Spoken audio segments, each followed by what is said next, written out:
성경 로마서 12장 14절로 18절의 말씀입니다. 너희를 핍박하는 자를 축복하라. 축복하고 저주하지 말라. 즐거워하는 자들로 함께 즐거워하고 우는 자들로 함께 울라. 서로 마음을 같이하며 높은 데 마음을 두지 말고 도리어 낮은 데 처하며 스스로 지혜 있는 채 말라. 아무에게도 악으로 악을 갚지 말고 모든 사람 앞에서 선한 일을 도모하라. 할 수 있거든 너희로서는 모든 사람으로 더불어 평화하라. 초등학교 6학년생 아들과 4학년생 예쁜 딸을 둔 부부가 결혼 후에 처음으로 아이들 보는 앞에서 언성을 높여가며 부부싸움을 하게 되었습니다. 못내 마음에 걸린 이들은 싸울 때마다 아이들에게 가급적이면 이해를 시키려고 노력했습니다. 하지만 그것도 한두 번이죠. 거듭되는 부부싸움을 더 이상 어떤 이해도 시킬 수 없을 듯 보였습니다. 부부는 아이들의 마음에 상처가 될 수 있을 텐데 하는 걱정의 마음이 있었지만 싸움을 그칠 수는 없었습니다. 그런 어느 날이었습니다. 여느 때처럼 부부가 무거운 분위기 속에서 서로 한마디 말도 하지 않은 채 텔레비전을 보고 있었습니다. 그런데 학교에 다녀온 딸아이가 헐레벌떡 뛰어오더니만 엄마, 아빠, 이것 좀 보세요 라며 상기된 얼굴로 부부의 시선을 한 곳으로 모았습니다. 서먹한 분위기로 서로 마주하게 된 부부는 가방에서 노트를 꺼내 들고 뭔가를 열심히 적는 딸아이를 조용히 쳐다보고 있었습니다. 아이가 노트에 쓴 것은 2 더하기 2는 4였습니다. 2 더하기 2는 4가 무엇을 의미할까요? 2 더하기 2는 4입니다. 무슨 영문인지 무슨 의미인지 갸우뚱하게 부부는 딸아이를 조용히 쳐다만 보고 있었습니다. 그때 딸아이의 입에서 나온 말은 두 부부를 화해할 수밖에 없게 만들었습니다. 아빠, 엄마, 이해하고 또 이해하면 사랑이 된대요. 그렇습니다. 이해하고 또 이해하면 사랑이 됩니다. 또 다른 공식이 하나 더 있습니다. 5에서 3을 빼면 2가 됩니다. 오해를 3번만 생각하게 되면 이해할 수 있다는 것입니다.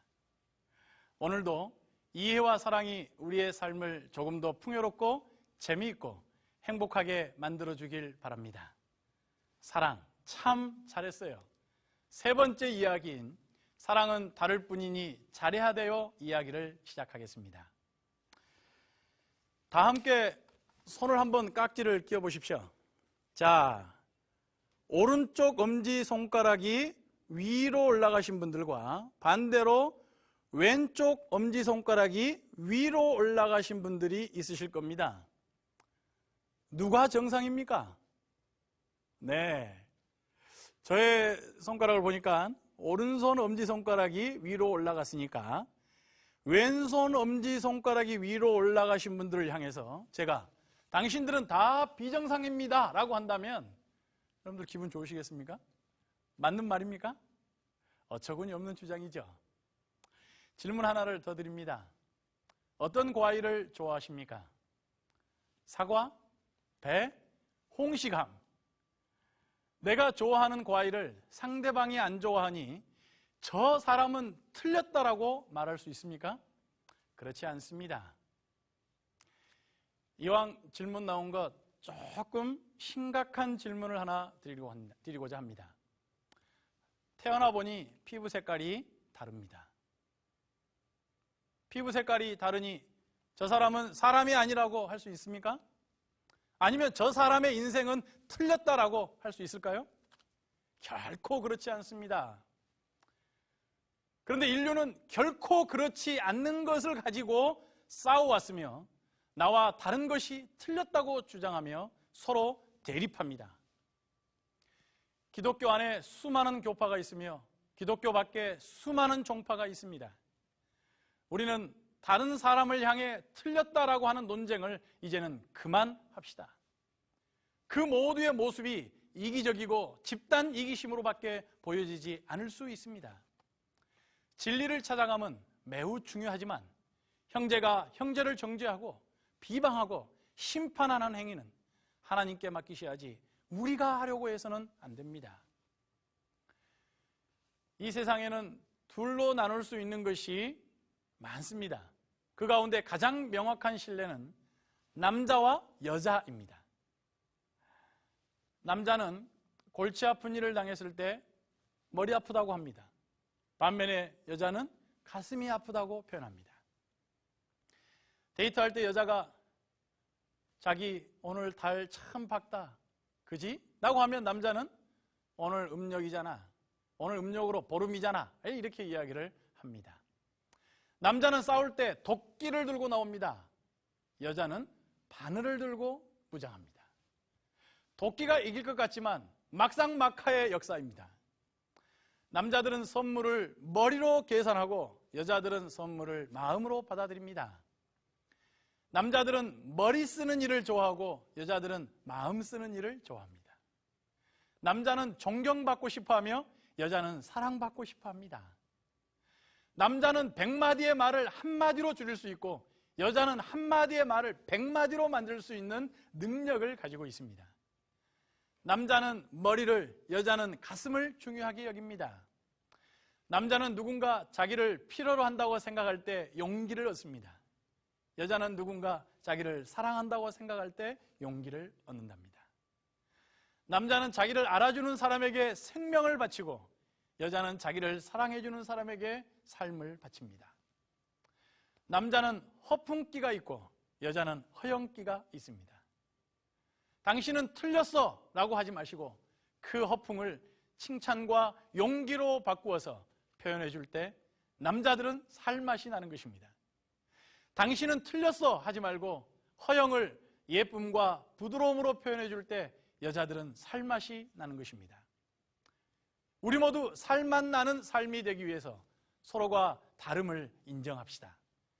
다른 것이 틀린 것은 아닙니다. 저는 몇 해 전부터 한국심리검사연구소의 심리검사 및 인간관계 프로그램인 MBTI라고 하는 교육을 받았으며 또 연구하고 있고 그것을 강의하고 있습니다. MBTI 들어보셨습니까? 네. 성격 유형도 검사입니다. 지금 이곳에서 이 짧은 시간에 이 MBTI를 다 설명할 수는 없습니다. 아주 간략하게 소개해 드리겠습니다. 너무 머리 아파하지는 마십시오. 마음으로 받아들이시면 충분히 공감과 이해가 되시리라고 생각합니다. 사람이 행동을 할 때에는 여러 복합적인 심리 요소들이 작용합니다. 그것이 의식적이든 무의식적이든 행동으로 표현하게 됩니다. 먼저 표현하기 위해서는요, 두 가지 태도가 결정됩니다. 외향이냐 내향이냐로 태도가 결정됩니다. 외향적이냐 내향적이냐, 가장 쉽게 내가 외향적인지 내향적인지 알 수 있는 것이 있습니다. 저녁에 주무시기 전에 이런 생각을 해봅니다. 오늘 그 말은 하지 않아도 됐었는데 라고 하시면 외향이십니다. 반면에 아이고 내가 그 말을 그때 했었어야 하는데 라고 하신다면 내향이십니다. 이러한 태도가 나타나기 위해서는 보이지 아니하는 심리 기능이 작동합니다. 정보를 수집하는, 다시 말하면 어떠한 것을 내가 인식하고 또 그것을 공부할 때에 내 마음의 심리 기능 가운데에 감각적으로 그걸 받아들이느냐, 그거를 직관적으로 받아들일 것이냐를 선택하게 됩니다. 지금을 중요하게 여기시면 감각적이라고 할 수 있습니다. 언젠가는 이라고 생각하신다면 그거는 직관적일 수 있습니다. 다음으로는 들어온 정보를 내가 어떻게 판단해서 결정하는 나의 어떠한 문제가 그 심리를 결정해야 되는데 그 결정할 때에 내가 T인 사고로 판단 결정하느냐, 감정으로 결정하느냐가 정해집니다. 내가 사고형이냐 감정형이냐를 쉽게 알 수 있는 것은 내가 어떤 일을 행동으로 옮길 때에 나를 더 생각하면 사고형입니다. 우리를 생각하면 F, 감정형일 수 있습니다. 자, 이제 이러한 각 태도와 정보 수집과 결정을 통하여 내 라이프 스타일, 삶의 방식이 정해지는데 이때의 스타일을 판단형이냐 인식형이냐라고 나눠질 수 있습니다. 이것은 스타일입니다. 나의 스타일인데요. 내가 J냐 P냐, 다시 말하면 판단형이냐 인식형이냐를 쉽게 알 수 있는 것은요, 어떤 일을 할 때에 하고 노는 분들은 판단형입니다. 먼저 놀고 나서 하는 분들은 인식형입니다. 이 심리검사 도구는 현재 여러 교육 및 사회단체, 교회, 각 기관 등에서 매우 유익하게 활발하게 활용되고 있습니다. 또 제가 실제로 사용해 보니 서로를 이해하는 데 작은 도움을 가져다 줍니다. 공동체 생활에 유익함을 가져다 줍니다. 서로 다른 것이 틀린 것이 아님을 논리적으로, 임상적으로, 과학적으로 설명해 주고 있어서 제 개인적으로 좋아합니다. 처음 대하는 분들에게는 조금 어려우셨겠지만 사람을 이해하고 서로 더불어 살아가기 위한 노력의 일환으로 이러한 프로그램들이 있다는 정도만 참고하시면 좋겠습니다. MBTI 측면에서 오늘 주제에 맞게 각 유형에게 주고 싶은 코멘트, 조언이 있습니다. 표현 태도가 외향형들이시여 화병을 조심하십시오. 적당히 표현하는 것을 잊지 마십시오. 내향적인 분들이시여 속병을 앓지 마십시오. 크게 소리내어 한바탕 웃으십시오. 정보를 인식하는 데 있어서 감각적인 것을 선호하신 분들이시여 인생은 미완성입니다. 너무 현실적이지만 마시고 인생을 좀 즐기십시오. 직관적인 것을 선호하신 분들이시여 뜬구름 잡는 이야기 그만하십시오. 인생은 단 한 번입니다. 모든 판단과 결정을 사고형으로 하시는 분들이시여 숨 막힙니다. 우리 좀 함께 살아갑시다. 감정형들이시여 바보같이 살지 마십시오. 좀 자기 것 좀 잘 챙기십시오. 이렇게 살다 보니 라이프 스타일이 판단형이 되어버린 분들이시여 인생은 생각대로만 되는 게 아닙니다. 인생은 요지경일 수 있습니다. 라이프 스타일이 인식형인 분들이시여 이제 그만하십시오. 정리하실 때가 되었잖아요. 네, 이제부터 저도 정리하겠습니다. 삼국지를 읽다 보면 훌륭한 장수에 대한 구분이 등장합니다. 정말 훌륭한 장수는 어떤 장수를 훌륭한 장수라고 할까요? 삼국지에 보면 정말 훌륭한 장수는 용맹스러운, 용감한 장수를 훌륭한 장수라고 합니다. 그런데 이 용장보다 더 훌륭한 장수가 있습니다. 그것은 바로 머리를 쓸 줄 아는 지장인 것입니다. 이 지장은 매우 지혜롭습니다. 그래서 이 지장은 용장보다도 더 슬기로운 장수가 될 수 있습니다. 그렇다면 지장보다 더 훌륭한 장수는 어떤 장수일까요? 네, 덕장입니다. 덕이 있는 장수를 말합니다.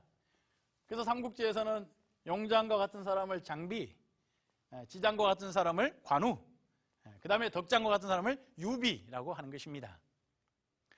그렇다면 우리가 기독교 안에서 용장보다 지장이 더 훌륭하고 지장보다 덕장이 더 훌륭한데 덕장보다 더 훌륭한 사람이 있습니다. 그건 무슨 장수일까요?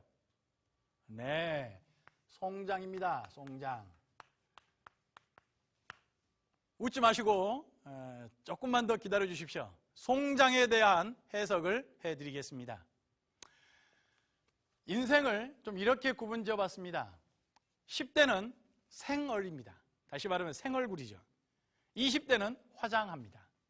30대는 분장하죠. 40대는 변장합니다. 50대는 치장하지요. 60대는 뭐 하실까요, 그러면? 네, 60대는 환장합니다. 근데 이 환장이 바꿀 환 창자장입니다. 다시 말하면 내 속을 바꾸는 것입니다. 그래서 60대가 돼서야 우리는 비로소 뭐예요? 네, 내 속을 바꾸기 시작합니다. 그래서 환장하게 되죠. 70대는요? 70대는 송장이 됩니다. 이 송장이라고 하는 말을 장래장자로 자꾸 여기시면 안 됩니다. 장래 지낼 장이 아니고 보낼 송 형상장이 됩니다. 다시 말하면 내 형상, 내 모양, 내 모습, 내 마음을 주는 것입니다. 그것이 바로 70대가 누릴 수 있는 인생의 기쁨이요 행복입니다. 저는 인생의 묘미를 알 수 있는 송장이 되자고 말씀드리고 싶습니다. 송장이 되어야 사랑할 수 있습니다. 하나님은 사랑이시니 우리 서로 사랑합시다를 실천하시려면 송장이 되셔야 합니다. 송장이 되시기를 간절히 바랍니다. 다를 뿐이니 자리하되요를 이렇게 한번 생각해 보렵니다. 세대 공감을 통해 우리는 다시 한번 다른 것이 결코 틀린 것이 아님을 다시 한번 생각해 보는 시간을 갖도록 하겠습니다. Old and New 세대 공감을 한번 해보도록 하겠습니다. 부모님 세대가 있고요. 부모 세대 그리고 내 세대니까 나 세대가 있습니다. 그리고 자녀 세대가 있죠. 이 세대를 각각 이렇게 이름들을 짓습니다. 부모 세대는 진공관 세대다라고 합니다. 나 세대는요 아날로그 세대입니다. 자녀 세대는요 디지털 시대입니다. 그렇죠? 네. 그런데 이 각 세대마다 수를 계산할 때 어떠한 것을 이렇게 계산할 때에 각각 또 다른 방법을 사용합니다. 이분들은 주산을 놓습니다. 주산과 함께 꼭 필요한 것이 암산이죠. 나 세대는요 계산기를 사용합니다. 계산기. 자녀 세대는요 네 컴퓨터를 사용합니다. 이 컴퓨터를 사용한다는 말을 제가 좀 아주 쉽게 예를 들겠습니다. 제가 지금부터 하는 말씀을 잘 듣고 그 말이 무슨 말인지 이해하시면 컴퓨터 세대입니다. 디지털 세대입니다. F3 혹은 Shift를 눌러서 블록을 드래그 쫙 한 후에 블록 합계를 내시면 됩니다. 이 말이 무슨 말인지 아시면 컴퓨터 세대, 모르면은 그 전 세대입니다. 정보를 수집하는 데 있어서도 부모 세대는 청각을 매우 잘 활용합니다. 다시 말하면 귀동량을 잘 하시는 분들이십니다. 나 세대에서는요, 나 세대는 시청각을 활용해서 정보를 인식하고 공부를 합니다. 자녀 세대에서는요, 청각도 시청각도 아닌 감각적으로 공부를 합니다. 아주 감각적으로요. 그래서 자녀 세대가 MP4나 MP3를 끼고 수학을 푼다할지 영어 단어를 외운다고 하는 것은 이 나 세대와 부모 세대에서는 도무지 이해할 수 없는 모습인 것입니다. 그러나 자녀 세대에서는 가능한 일입니다. 그러니 너무 나무라지 마십시오. 일과 놀이에 대해서도 우리 각 세대마다 서로 다르게 생각합니다. 일과 놀이의 관계를 부모 세대에서는 일에만 몰두합니다. 오직 일에만 아주 집중합니다. 노는 것은요, 네, 연중에 한번 놀죠. 그래서 연중놀이라고 합니다. 연중놀이, 그냥 한 번 딱 노는 것입니다. 나 세대에서는요, 네, 평일에는 일하고 주말에만 쉽니다. 그래서 이때부터 위켄드라고 하는 개념이 생겼습니다. 주말에 쉬는 것이죠. 그렇다면 자녀 세대는요, 일과 노는 것을 어떻게 생각할까요? 네, 일과 노는 것을 같이 생각합니다.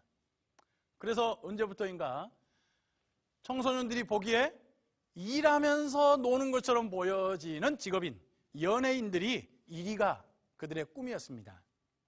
그러나 실제로 알고 보면 연예인들이 놀고 일하는 것, 일하면서 돈 벌고 그렇지 않지요. 참 힘들고 어렵지요. 우리는 그들의 고뇌와 그들의 수고를 나중에서 압니다. 그렇다면 문화가 생겼습니다. 문화는요, 부모 세대는 먹는 문화를 매우 좋아하고 발달시켰습니다. 그래서 모든 것을 먹는 거로 표현합니다. 다 먹자고 하는 것이다, 이렇게 이야기를 합니다. 그냥 먹거나 먹이기만 하면 다 해결되는 것입니다. 먹는 것을 아주 중요하게 여겼습니다. 나 세대에서는요, 입고 사는 것을 매우 중요시 여깁니다. 그래서 나 세대는요, 옷이 날개라고 합니다. 그 다음에 지금 몇 평에 사느냐고 자꾸 물어봅니다. 이것을 매우 중요한 문화로 생각하기 때문에 그렇습니다.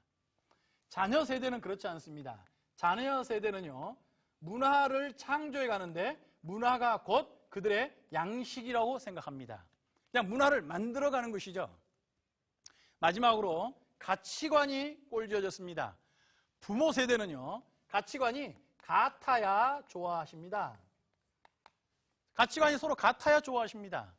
나 세대는요, 닮아야 좋아합니다.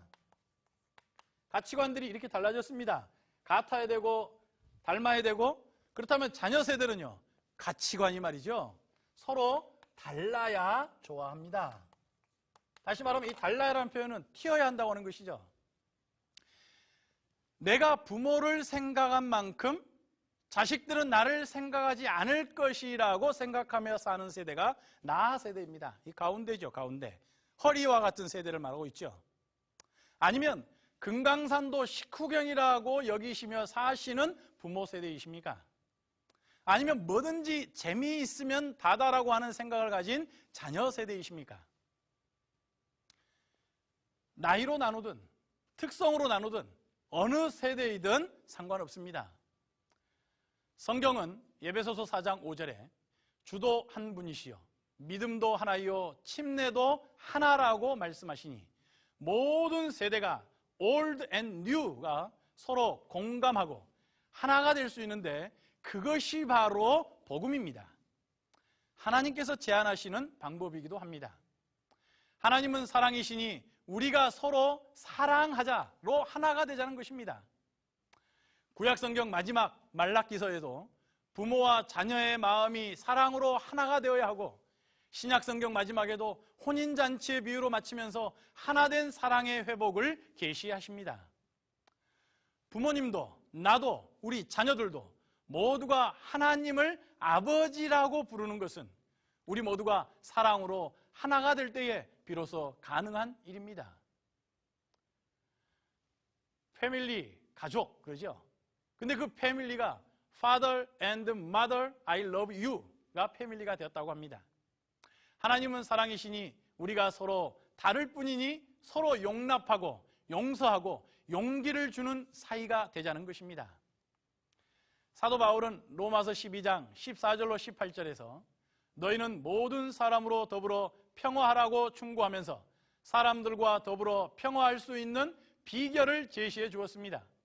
첫째, 사람을 축복하고 저주하지 말라는 것입니다. 사람은 누구나 장점과 단점을 가지고 있습니다. 그 어떤 사람도 장점만 있는 것이 아닙니다. 그렇다고 단점만 있는 것도 아니죠. 그러므로 다른 사람의 단점을 보지 말고 장점을 보는 것이 인간관계의 성공의 비결입니다. 지글러라고 하는 사회학자가 자수성가한 100명의 백만장자들을 연구해 본 결과 그들에게 두 가지 공통점이 있음을 발견했습니다. 하나는 그들이 어려운 시련을 겪을 때에 좌절하지 않았다는 것이고, 또 하나는 다른 사람과의 관계를 가지고 사귐을 할 때에 그 사람의 장점을 발견하는 긍정적인 시각들을 가지고 있었다는 것입니다. 그래서 지글러는 행복한 자가 되려면 남을 행복하게 해야 한다라고 말씀하고 있습니다. 부디 정말 백만장자들의 특성인 다른 사람을 행복하게 하고 다른 사람을 칭찬해주는 그런 부자들이 되시기를 권면합니다. 두 번째로, 즐거워하는 자들과 함께 즐거워하고 우는 자들과 함께 울라는 것입니다. 좋은 일이 있을 때 함께 기뻐해주고 어려운 일이 있을 때 도울 줄 알아야 인간관계에 성공할 수 있습니다. 셋째입니다. 높은 데 마음을 두지 말고 도리어 낮은 데 처하며 스스로 지혜 있는 채 말라고 했습니다. 공동체에서 호감을 많이 받고 사랑받는 사람들은 겸손한 사람들입니다. 겸손하여 자기를 낮추고 남을 높일 줄 알아야 성공합니다. 네 번째입니다. 모든 사람 앞에서 선을 도모하라고 했습니다. 예수님은 무엇이든지 남에게 대접을 받고자 하는 대로 너희도 남을 대접하라고 말씀하십니다. 인생은 메아리와 같습니다. 내가 남의 좋은 이웃이 되어줄 때 남도 나의 좋은 이웃이 되어줄 수 있습니다. 그렇게 됨으로 말미암아 좋은 인간관계가 형성되며 그 인간관계 속에서도 성공적인 삶을 살아갈 수 있게 되는 것입니다. 하나님께서 사람을 빈손으로 태어나게 하신 이유는 누구나 사랑 하나만으로도 충분히 살아갈 수 있음을 알게 하기 위함입니다. 하나님이 사람을 빈손으로 떠나게 하신 이유는 한평생 얻어낸 그 어떤 것들보다 천국에서 필요하고 이 땅에서 가지고 갈 만한 것은 사랑밖에 없음을 깨닫게 하기 위함이랍니다. 하나님께서 세상 만물을 창조하실 때에 제일 먼저 빛을 만드신 이유는 어두운 세상에 사랑의 빛이 되어 가슴에서 가슴으로 전해지는 아름다운 사랑이 이 세상을 창조하도록 하기 위함이었습니다. 이제 그 사랑이 우리의 마음에 뿌려지고 뿌리 내려서 건강한 사랑의 나무가 되어서 사랑의 열매를 맺기를 바랍니다. 사랑 참 잘했어요. 오늘은 여기까지입니다.